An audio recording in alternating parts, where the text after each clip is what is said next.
Halo teman-teman semua, selamat datang dan jumpa lagi bareng kita admin Yuna di channel Yuzurunime. Oke, pada kesempatan video kita kali ini, Mimin akan membahas seluruh alur cerita dari anime Kichi Harem episode ke-10. Dan seperti biasa, bagi teman-teman yang belum subscribe, kami harap dukungan subscribe dan like-nya dari teman-teman. Oke, tanpa lama-lama lagi, berikut pembahasannya, and so let's go. Episode dimulai dengan Eiji yang datang ke rumah Rin karena sebelumnya Rin meminta Eiji datang ke sini ketika kedua orang tua Rin yang kini sedang pulang kampung. Dan di sini Rin pun menunjukkan Eiji berbagai ruangan yang ada di rumahnya kecuali kamar pribadi dari Rin itu sendiri. Dan di sini Eiji pun tentu merasa agak kecewa karena ia tidak bisa melihat kamar dari orang yang ia sukai. Tapi meski begitu, di sini Eiji tetap merasa cukup senang karena ia sudah diberi izin untuk datang ke sini. Lalu ketika Rin dan Eiji di dapur, di sini Eiji meminta Rin untuk jangan berbicara formal dengannya, toh mereka saat ini sudah saling berpacaran. Rin yang sadar pun di sini merasa agak kesulitan karena ia sudah terbiasa berbicara formal kepada Eiji. Mengesampingkan hal itu, di sini Rin merasa terkagum dengan Eiji, yang rupanya Eiji cukup pandai dalam hal memasak. Dan karena sebagai calon istri idaman, tentunya di sini Rin tak kalah jago dengan Eiji jika berhubungan dengan masalah memasak.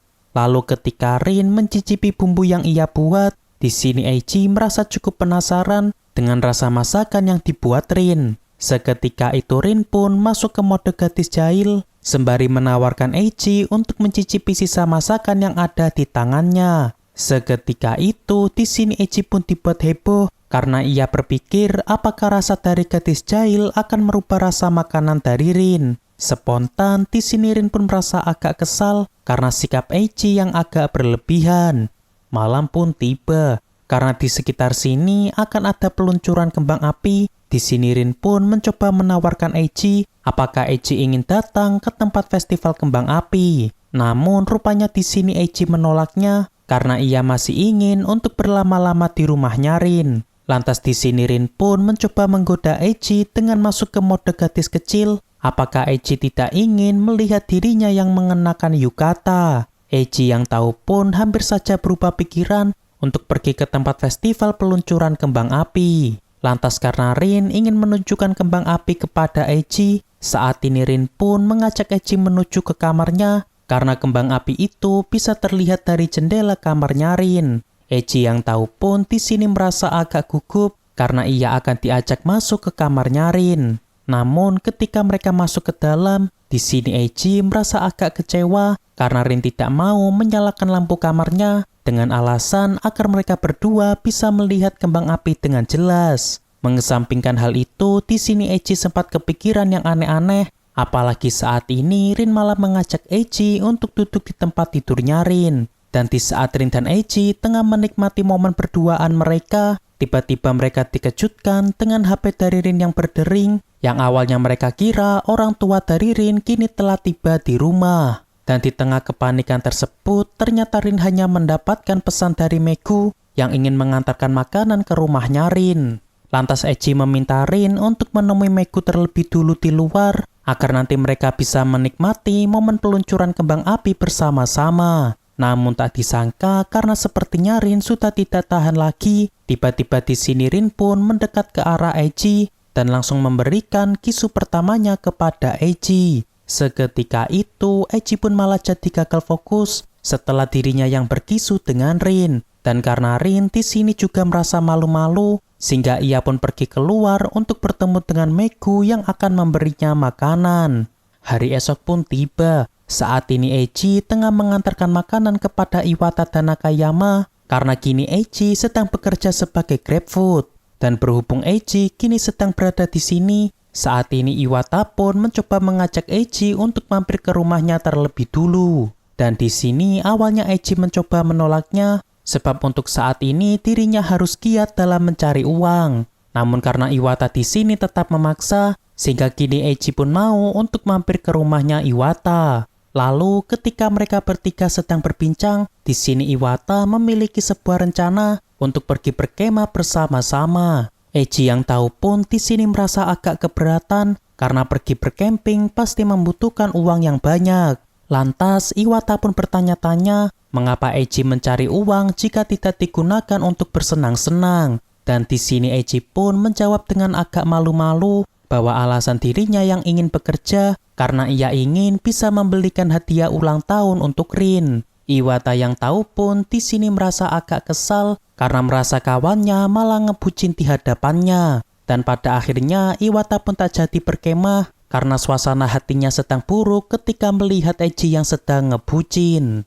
Hari esok pun tiba. Di saat Rin yang sedang mampir di rumah Eiji, di sini Rin tiba-tiba ketahuan Eiji yang kini sedang mencoba jaket milik Eiji. Seketika itu Rin pun di sini jadi salting karena ia merasa malu ketika dilihat Eiji tengah mengenakan jaketnya Eiji. Lantas di sini Eiji mencoba berperan menjadi seorang kakek-kakek bijak agar di sini Rin tidak merasa malu lagi. Lalu setelahnya kita diperlihatkan Eiji yang tengah mengeluh karena banyaknya tugas laporan pada musim panas. Dan di sini Eiji pun berandai-andai bahwa jika saja Rin bisa satu angkatan dengan Eiji, maka Eiji bisa meminta bantuan Rin untuk membantu mengerjakan tugasnya.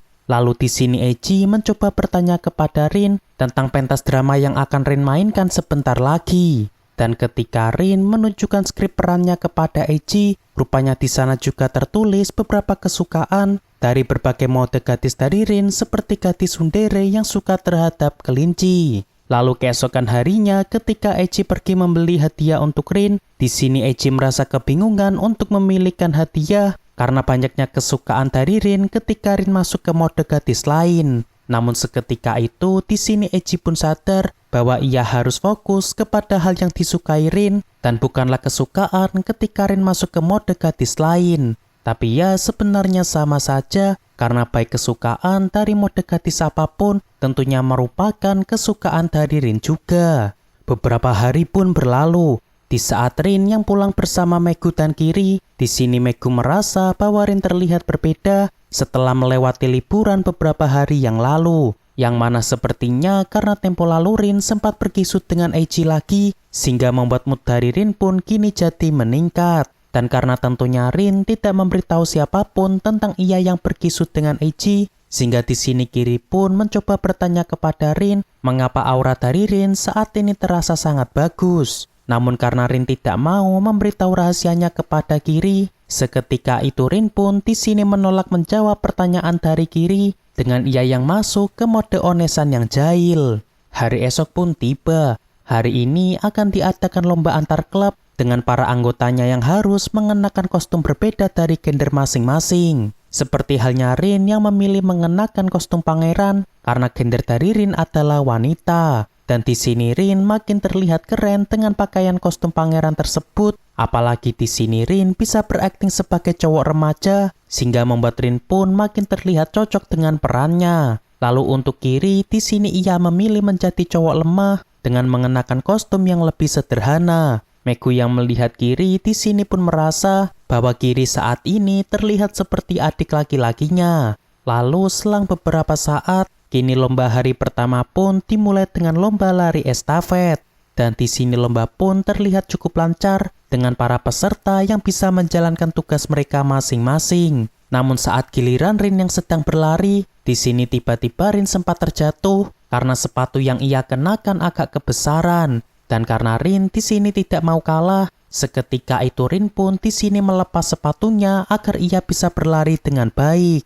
Dan benar saja Rin yang awalnya tertinggal karena terjatuh, kini akhirnya bisa menyusul beberapa peserta yang sebelumnya mendahului Rin. Dan singkatnya di sini Rin pun berhasil memimpin sehingga Rin bisa memberi tongkat estafetnya kepada Kiri. Lalu ketika Kiri hendak berlari, tiba-tiba ia malah teringat dengan perkataan Rin yang meminta kepada Kiri untuk mencoba mendalami perannya sesuai dengan peran yang saat ini sedang Kiri mainkan. Dan karena Kiri begitu mengidolakan Rin, sehingga di sini Kiri tiba-tiba malah lari sempoyongan sebab ia saat ini sedang berperan sebagai anak laki-laki yang lemah. Dan saking mendalami perannya, di sini Kiri sampai pura-pura pingsan agar ia bisa berakting dengan baik di hadapan Rin.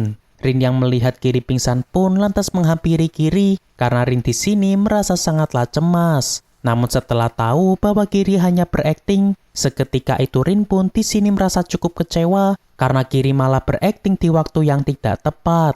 Beberapa hari pun berlalu, di saat Rin yang sedang mampir di rumah Eiji, seketika itu Rin pun di sini dibuat senang karena Eiji memberikan hadiah ulang tahun untuk Rin. Lantas di sini Rin pun mencoba menggoda Eiji dengan gadis manja, bahwa gadis manja juga ingin mendapatkan hadiah dari Eiji. Dan karena Eiji telah bertekad untuk menjadikan Rin sebagai satu-satunya gadis yang ia cintai, sehingga di sini Eiji pun mengatakan kepada Rin bahwa dirinya tidak akan terpengaruh oleh gadis manapun, meskipun itu adalah Rin ketika Rin sedang berakting. Seketika itu, di sini Rin merasa senang dan kecewa di saat yang sama, yang mana meskipun Eiji adalah pria yang setia, di sini Rin tetap merasa bahwa dirinya telah ditolak Eiji karena seolah Eiji menolak semua mode gadis yang biasanya diperankan oleh Rin. Oke, untuk pembahasan anime Kichi Harem episode ke-10 cukup sampai di sini. Terima kasih buat teman-teman yang telah menonton video kita sampai selesai. Dan kami harap bantuan subscribe dan like-nya dari teman-teman. Mohon maaf kalau ada kesalahan. Kami admin Yuna pamit undur diri. See you in the next video.